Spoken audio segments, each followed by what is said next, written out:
Sudan is located in northeastern Africa and features diverse landscapes, from the Sahara Desert in the north to fertile lands and swamps in the south, with a Red Sea coastline to the east.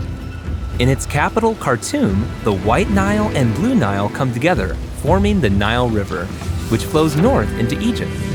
Sudan is predominantly Arabic-speaking and Islamic, but is also home to Christians and followers of traditional African religions, though the tensions between them are high. Despite its natural beauty and cultural richness, Sudan's history is marred by terrorism, military revolts, severe poverty, and genocide. Political rule by religious extremists, as well as constant resource scarcity, have significantly influenced the country's ongoing instability, and innocent Sudanese citizens are running out of options for survival.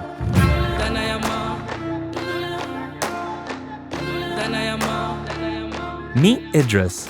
Growing up in Khartoum, he was always an independent and inquisitive child who enjoyed talking to adults and asking questions.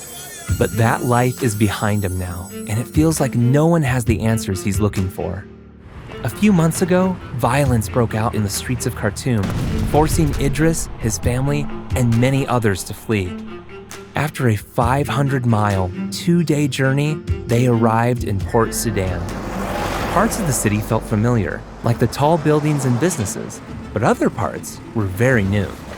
Idris saw massive cargo ships for the first time and enjoyed splashing in the Red Sea's salty waters. However, adjusting to Port Sudan has been difficult. In Khartoum, Idris and his family had food and a modest home. Now they live in a makeshift tent by the harbor, struggling daily with scorching heat and limited clean water among fellow refugees. Due to prolonged political unrest and violence, thousands of people have sought refuge in Port Sudan. This inflow quickly overwhelmed the city's resources, leading to shortages and surging prices.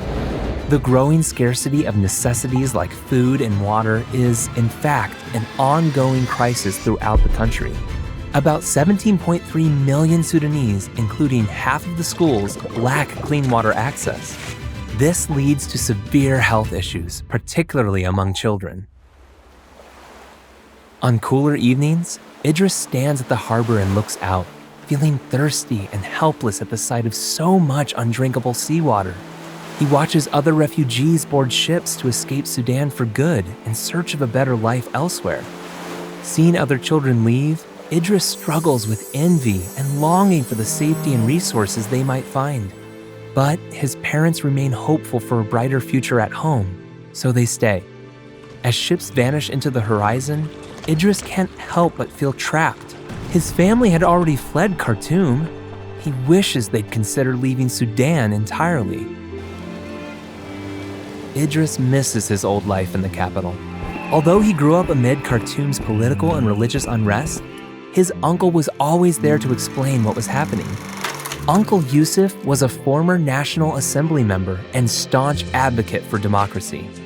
He criticized Sudan's government for prioritizing religious conflicts over public welfare and was hopeful when protests led to the president's removal. He and Idris discussed the exciting potential of a representative government, like the new leadership was promising. But the promise was never fulfilled due to power struggles and military interference. As the Sudanese military clashed with a paramilitary group called the Rapid Support Forces, Khartoum turned into a war zone with relentless violence, despite international peace appeals. Somehow, Uncle Yusuf always remained hopeful for Sudan, and even chose to stay amidst the turmoil rather than flee the capital with Idris and his family. Now, in Port Sudan, Idris desperately misses his uncle's guidance. He starts attending meetings held by local sheiks who discuss pressing issues. Listening to the council provides Idris with valuable insights into the complex challenges facing his new city, but he begins to feel inspired as he witnesses the proactive leadership. Amidst this, he learns of the thrilling news that Uncle Yusuf is soon arriving in Port Sudan. Reuniting with Uncle Yusuf, Idris learns he came to Port Sudan not as a refugee, but to seek solutions for resource scarcity. Idris is invited to tag along as his uncle meets with his old friend Shmuel, a representative from Israel. They discuss Sudan's water crisis, which is bigger than Idris realized. He learns that 80% of his country's labor force, primarily in agriculture, is crippled due to limited access to clean water, which results in dangerous food shortages. Shmuel suggests that technology, like desalination, is a possible solution, just as it was for his own country. Israel grappled with water scarcity too, until it turned to reverse osmosis desalination in the late 1990s. By pushing salt water through membranes, they filtered out impurities, creating clean water. By 2002, Israel had 5 major desalination plants, supplying 85% of their drinking water, and they were excited to share their technology with the world. Idris can't imagine drinking water from the Red Sea with its high salt concentration, but Shmuel shares that desalination can transform salty seawater into drinkable water within 90 minutes. By adopting Israel's large-scale desalination methods along Sudan's Red Sea coastline, the country could potentially solve its water and food scarcity issues. Idris is excited by desalination's potential for Sudan, so he brings Uncle Yusuf and Shmuel to a council meeting. The sheiks are captivated by the idea and engage in an intense discussion. Despite such a promising proposal, they ultimately recognize that the nation lacks the stability and funds to build such plants right away. Idris is disappointed, but not ready to give up. He knows that Uncle Yusuf and Shmuel will be leaving the next day, so he asks if there are any other possible solutions to Port Sudan's immediate needs. Uncle Yusuf is proud that Idris is showing initiative rather than looking for an escape.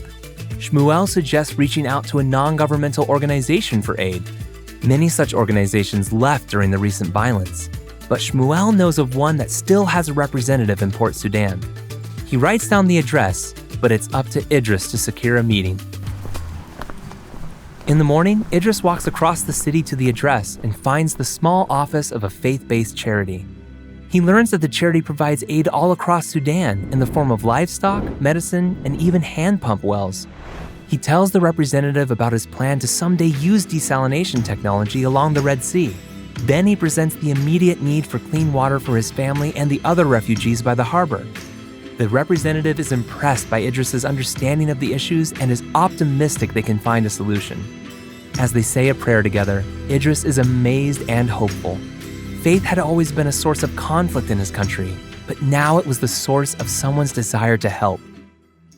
After a few weeks, Idris receives some exciting news. The faith-based charity had secured the resources they were waiting for. Now, every morning, a truck delivers water for all the camp residents, and there are plans to install tanks to hold even more water. Recognizing his efforts, the sheiks have invited Idris to speak up more in their regular meetings. Sometimes at night, he still watches the ships leave the harbor, but Idris no longer feels envy. He is content in Port Sudan, committed to finding solutions for his community and perhaps, in time, for Sudan.